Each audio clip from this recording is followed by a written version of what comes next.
सुर में गाना सीखिए पाधानीसा ऐप के साथ। AI powered personal music teacher from Saregama. कृतकृतमृदंग बाजत छनन छनन छन छनत राज सब बाल बाल छम छनन नन छम छनन नन बिजकुवरी नाच कर टिकट दान टिकट तान ticket ticket ticket ticket ticket जम जाते पर नचन लाज चिंता नचन लाज चिंता नचन लाज चिंता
प्यार पुराना न ठुकराना, मेरी कसम जरा ठहरो ठहरो जी ठहरो, मेरी कसम जरा ठहरो।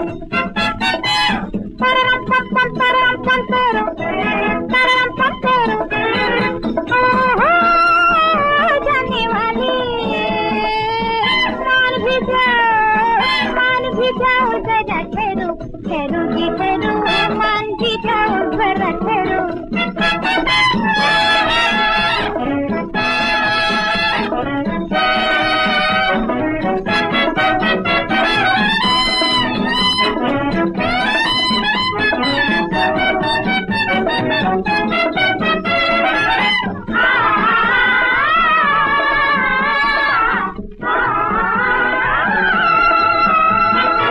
तुझको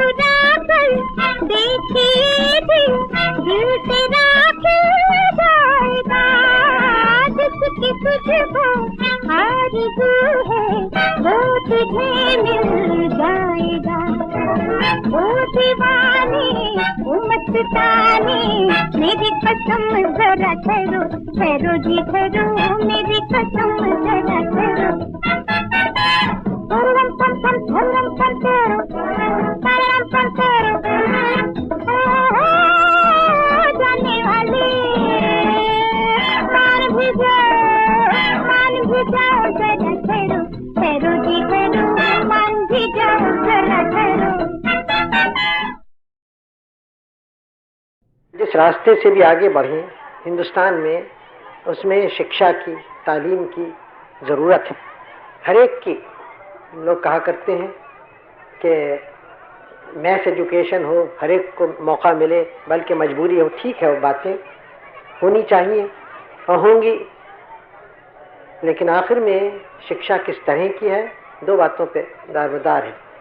यानी कहाँ तक वो कौम को आगे ले जाती है और उसको एक मजबूत ज़मीन पर कायम रखती है, खाली हवाई नहीं कर देती, और कहाँ तक वो आजकल की मजबूती भी हो और कहाँ तक आजकल की दुनिया की हवा जो है उसको भी वो समझती है। तो ख़ासकर जो हमारे देश में समझा जाता है कि जिधर एक कौम का ध्यान कुछ न कुछ हमेशा रहा है। हर देश ये समझता है कि आपके देश में खूबी नहीं है। हर देश वाले समझते हैं कि हम किसी न किसी बात में ज़्यादा पहुँचे हुए हैं। दूसरे देश में जाइए, दूसरे देश वाले समझते हैं अपने निस्बत। लाचारी है, कमज़ोरी है हर इंसान की, हर कौम की, कि अपने को ज़्यादा जानता है, अपनी कौम को ज़्यादा उसके निस्बत राय कायम कर सकता है और ज़रा दूर होती है।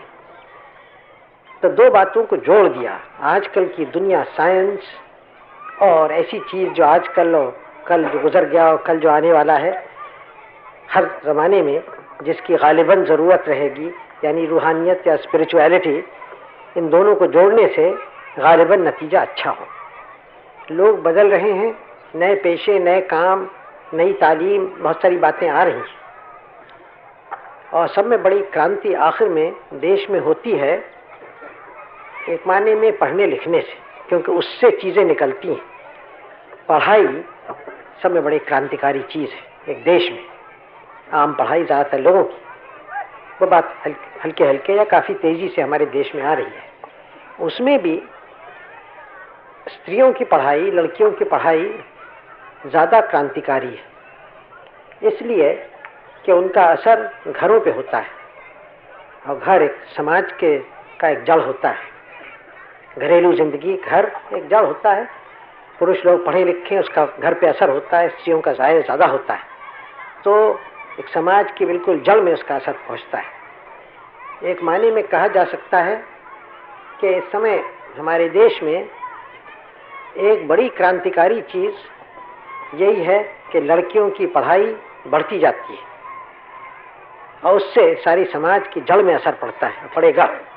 कुछ लोग थोड़ा सा इससे कुछ परेशान होते हैं, घबराते हैं, लेकिन और उसमें हमेशा जब कोई भी कदम उठाया जाए तो उसमें कुछ न कुछ अंदेशा होता है गलत बातें हो जाने का, होते ही है। लेकिन इसमें कोई शक नहीं कि ये एक आवश्यक बात है, चाहे उसमें कोई अंदेशा भी हो, ख़तरा भी हो, और एक अच्छे तरफ ये मुल्क को ले जाएगी।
हमारी नीति क्या रही है, बिल्कुल साफ रही है, यानी कि हम सब मुल्कों से दोस्ती करें, सहयोग करें, लेकिन किसी फौजी अलायंस में न शरीक हों, किसी फौजी समझौता किसी मुल्क से और से न करें, मिलिट्री अलायंस।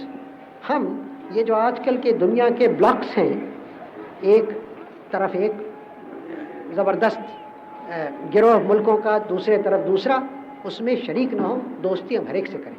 दोस्ती का माने ये नहीं है कि हम किसी अपने उसूल को छोड़ दें, हम किसी बात में उनसे दबें या उनसे कोई मदद मिले तो ऐसी शर्त को हम मंजूर करें जिससे हमारी आज़ादी या हक फैसला करने का किसी बात में ज़रा भी कम होता है। यह हमारी नीति रही, जिसको नॉन अलाइनमेंट की नीति कहते हैं, नॉन कमिटमेंट की। तो ये रही इस 10 बरस से, और 10 बरस से भी कैसे रही, ये 10 बरस की नहीं है। अगर ज़रा आप पीछे जाइए, कम से कम उस 10 बरस के 20 बरस पहले कांग्रेस के आप रेजोल्यूशन वगैरह देखिए, वो सब इसी तरफ इशारा करते हैं। उस वक्त ये सवाल आज के तो नहीं थे, लेकिन दिमाग उसी तरफ झुकता था, क्योंकि एक ही तरीका था हिंदुस्तान के बढ़ने का और दुनिया के सवालों का सामना करने का। तो वो उस वक्त था। चुनाचे हम आसानी से, बगैर बहुत गौर भी किए, इस नतीजे पे पहुँचे कि हम इस ढंग से हमारी फॉरेन पॉलिसी चलेगी।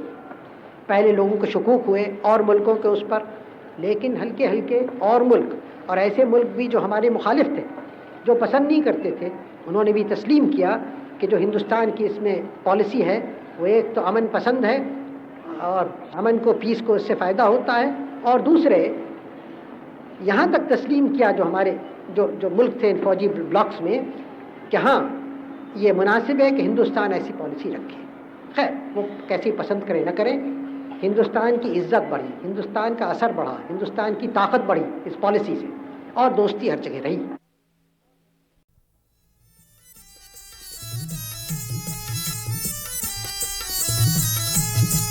मैं आ गया मेरी जान।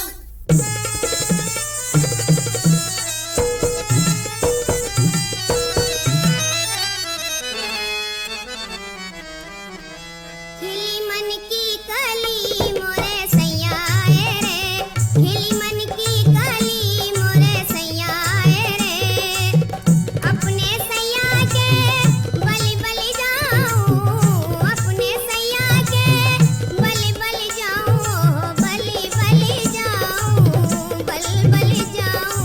क्या क्या लाए रे, ओहो क्या क्या लाए रे, खिली मन की कली मोरे सैया रे।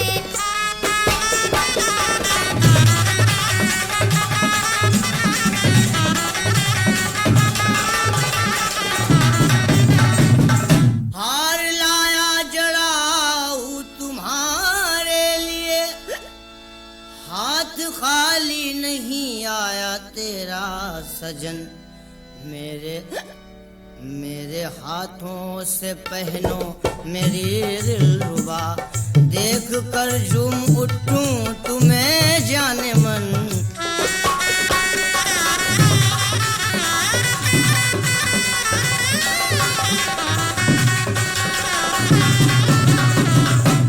डाल दो मेरी गर्दन में इस हार को, प्यारे तुमसे नहीं मुझको इनकार है, बिना मांगे मेरे मुझको देते हो सब, बिना मांगे मेरे मुझको देते हो सब, वाकई तुमको मुझसे बड़ा प्यार है।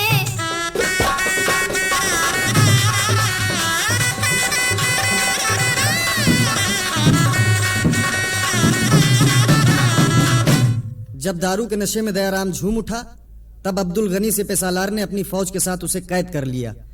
बादशाह ने दरबार में बुलाया और कहा, नीच बेशरम बुज़दिले कहता खुद को शेर, बेगम के गहने लिए बनकर बहुत दिले।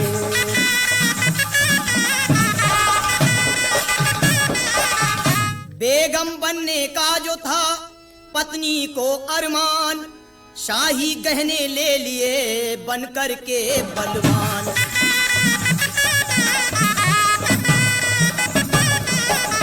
अपने इस जुर्म की जानता है सजा।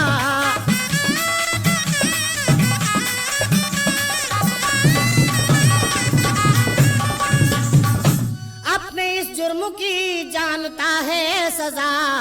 दिल से भुगतूंगा जो दीजिएगा सजा।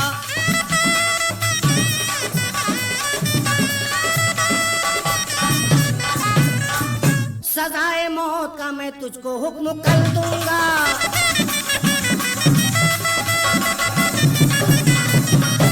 सजाए मौत का मैं तुझको हुक्म कर दूंगा। मैं अपनी मौत को हंसकर गले लगा लूंगा।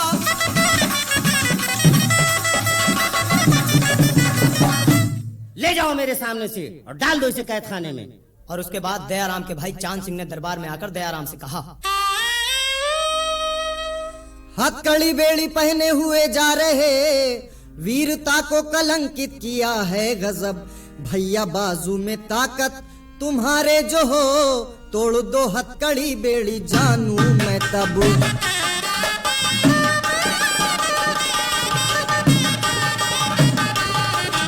इतना सुनते ही झटका दिया एक जब, टूटकर हथकड़ी बेड़ी सब गिर पड़ी। बादशाह देख हैरत ज़दा हो गया और फिर गुफ्तगू उसने इस तरह की, बेशक तुम बहादुर हो। अगर चोरी का पेशा छोड़ दो तो मेरी फौज में अफसरी की जगह पा सकते हो।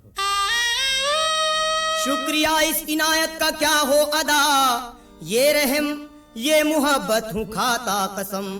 तौबा करता हूँ पेशे से ए बादशाह, अपने डाकू पने को मैं करता खत्म।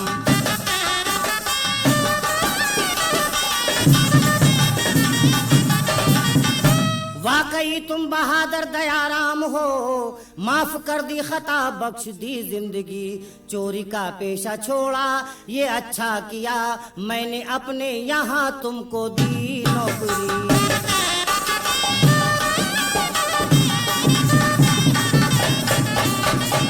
हो गया फौज का भारी अफसर मैं अब, नौकरी चांद सिंह को भी दे दी गई। ऐश से अब तो होने लगी है बसर, ए किरण लखनवी ए किरण लखनवी।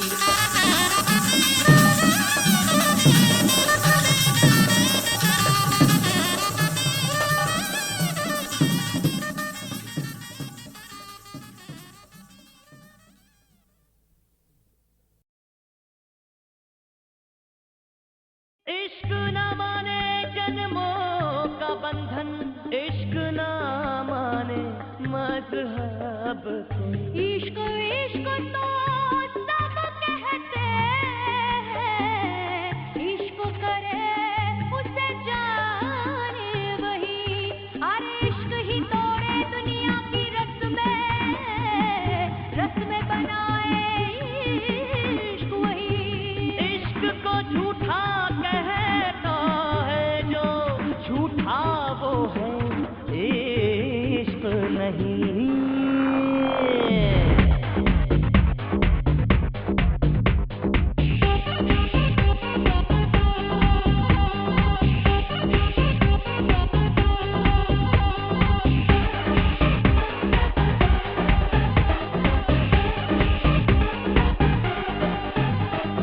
महजबी है दिलनशी,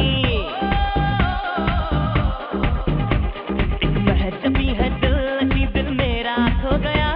एक महजबी है दिलनशी, दिल मेरा खो गया। दीवानगी ऐसी बड़ी दीवाना हो गया। मुझे इश्क हो गया, इश्क इश्क मुझे इश्क हो गया। इश्क मुझे इश्क हो गया, इश्क इश्क मुझे इश्क हो गया। इश्क मुझे इश्क हो गया, मुझे इश्क हो गया, मुझे इश्क हो गया। इश्क मुझे इश्क हो गया, इश्क मुझे इश्क हो गया। इश्क इश्क मुझे इश्क हो गया। इश्क एक तेरे सिवा दिल सबसे, एक तेरे सिवा दिल सबसे बेगाना हो गया। तेरे सिवा दिल सबसे बेगाना हो गया। हर तू हमारे इश्क का अफसाना हो गया। मुझे इश्क हो गया, इश्क इश्क मुझे इश्क हो गया। इश्क मुझे इश्क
हो गया इश्क, मुझे इश्क हो गया